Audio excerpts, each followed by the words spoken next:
Hello guys and welcome to my new video. So today I decided to have an in-depth look into Restoration Druid legendaries for patch 7.3 and basically prediction for what legendaries or which legendaries are going to be best for Resto Druids in patch 7.35 when Antorus raid hits.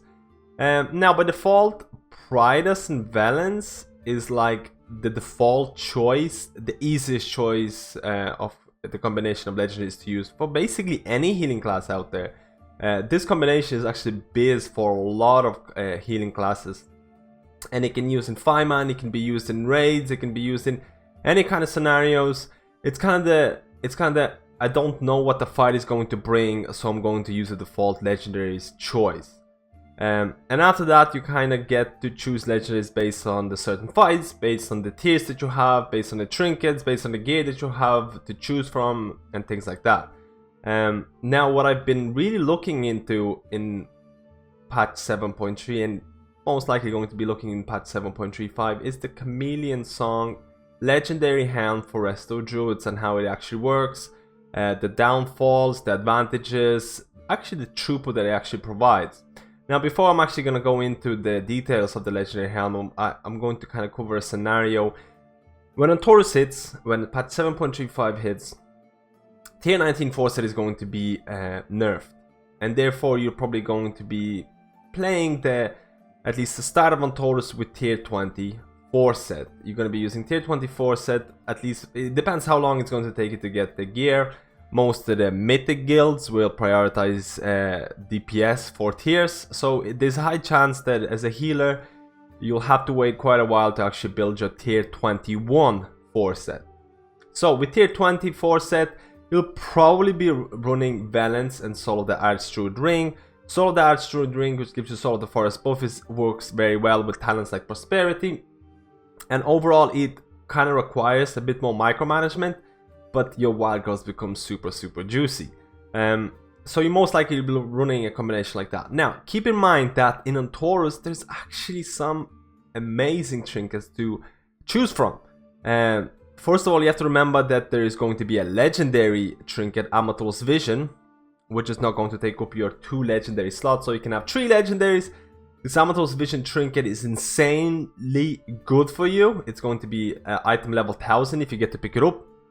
If you don't get to get that, you can get the Argus Maker trinket, the healer trinket, Enar's Compassion, which is also a very good choice. And if you are running out of mana, and if you're a Resto Druid, you probably are running out of mana, there is a replacement for Dark Moon Deck Promises, which is called Karafi of Searing Light, which will provide a lot of mana. So basically there's actually insane mana regen trinkets and throughput trinkets available in Antorus raid. What does this actually mean? So if you are lucky enough to get any of those trinkets or combination of those trinkets, you might be looking at replacing Valence. There's a high chance you might be looking at replacing Valence, or at least you'll be thinking like, I already have quite a few amazing legendaries in the trinket slots, I might start looking somewhere else.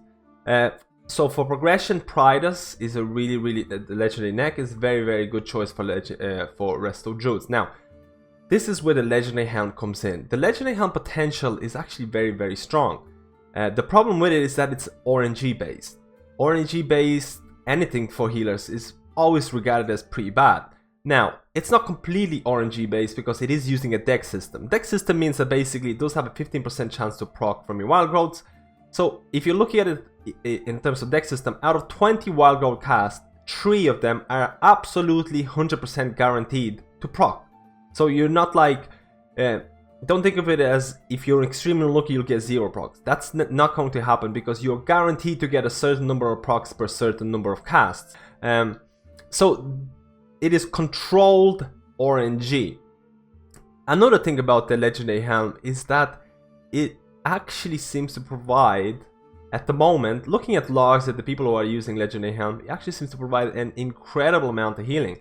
From using things like the WoW Analyzer, I'm seeing numbers from 5% up to 12% for legendary, which makes it really strong. Right now, with tier 19, the shoulders, which are hard to actually evaluate, are probably one of the strongest legendary you can use, and legendary shoulders can actually provide insane amount of healing because you're wearing tier 19 4-set. So in Antorus, you're not gonna wear tier 19, you're gonna wear tier 20 and then eventually tier 21. You might get really nice trinkets, and you'll probably be using Pridus, and you might be looking at changing for Legendary Helm, possibly. I'm basically putting this idea into your mind that you should not put your Legendary Helm in the bank slot and never use it again. I'm seeing some incredible numbers on it now. The problem with it is that if it procs at terrible times, it all depends on a boss fight. If it procs at terrible times, let's say on a boss fight where there's like damage every 30 seconds and there's nothing else to do, Legendary Helm has a high chance of wasting a proc. Now, in terms of wasting procs for legendaries or for the new legendaries that are proc based, Resto Druid probably has the most minimal impact on wasting the proc. Why? Because once you get the Tree of Life proc, which is going to increase Rejuvenation's healing by 50% and reduce the mana cost by 30%. Once you get that proc, all of your Rejuvenation is going to heal by 50% more. And any of the Rejuvenations that you are going to put out during that proc are going to cost 30% less. So you're going to put out a lot of rejuves during that time. Those rejuves are going to last 20 seconds plus, depending on your persistence relics and things like that. So technically, if there's no damage at the moment, there's a high chance that if there is damage in the next 10 to 15 seconds, you're still kind of saving mana by using the Legendary Helm. So Legendary Helm is not only a throughput legendary, but it's also a mana regen or mana saving legendary. Now, I mentioned boss fights. Certain boss fights, this legendary is just not going to work, or it's going to be really hard to optimize. But for fights with this continuous damage, for fights where you feel mana might be an issue, even if you're using mana regen trinkets, it is highly possible that it's going to be an issue. For example, right now, Sisters of Moon, Maidens of Vigilance, those fights, this Legendary Helm can actually be really powerful. I've seen numbers of plus 10 increased healing or plus 10 healing coming from the Legendary Helm on those fights, which makes it one of the strongest legendaries right now. So I highly urge people to actually consider this legendary on fights with this continuous damage, on fights with this continuous AoE damage, on fights where mana might be an issue. This is actually, Helm could actually become a really strong legendary. Now let's look into actual Helm mechanics. It actually works really strangely in terms of how to activate it, how to remove the buff, and how it gets removed. The problem is, for fights, let's say like Mythic Avatar, if you don't Mythic Avatar, if you have to soak any of the green orbs, you end up shifting in and out of the bear form. If you're using the Legendary Helm, you get the proc for the Tree of Life from the Legendary Helm, and you shift into bear form, and you're using a cultivation talent, you cannot get that buff back. It is basically gone and wasted. There is no button to actually shift back into the tree form while gaining the buff. So at least I haven't found a way to shift back into it now. And also, if you're out of the tree form during the buff, you don't get the benefit of it.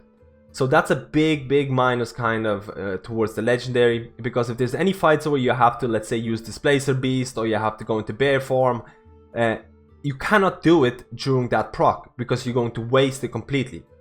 Now, if you actually spec into Tree of Life talent, Tree of Life talent acts super weird with it, as in it enables you with Tree of Life talent. If you get the proc from the Legendary Helm, it procs straight away.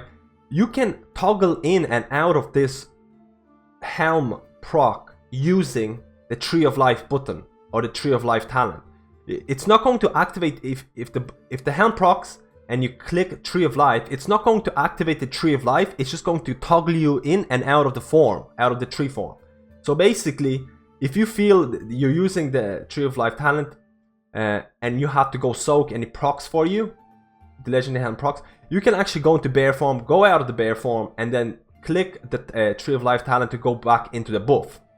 And another scenario is that, let's say you're actually using the Tree of Life talent, you get for the 30 seconds, you want to put out a lot of extra healing, and let's say your Helm actually procs. Now that Helm proc is going to be added on top of your Tree of Life. So if your Tree of Life is about to expire 5 seconds or whatever, and then your Helm procs, those 12 extra seconds are going to be added on top of those 5 seconds. So there's absolutely zero loss of any kind of throughput buffs or anything like that. It seems to interact really well with Tree of Life talent itself, but like I said, if you do not run Tree of Life, you get the Helm proc, and you have to shift into bear form. I cannot find a way to actually go back into that Tree of Life form. I just could not find it. So for certain fights where you will have to go soak, or you have to use Displacer Beast like Mythical Jaden, where you have to make sure you're not getting pushed up the platform, you might use a Displacer Beast, and your Helm procs, it's wasted. But the summary of the video, Pride as Valence, amazing legendary choice.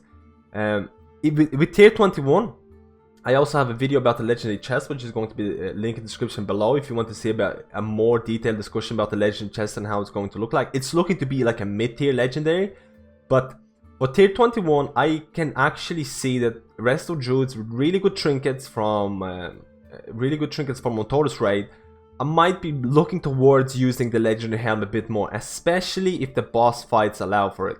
For a boss fight where there's continuous AoE damage, the proc is not going to be wasted.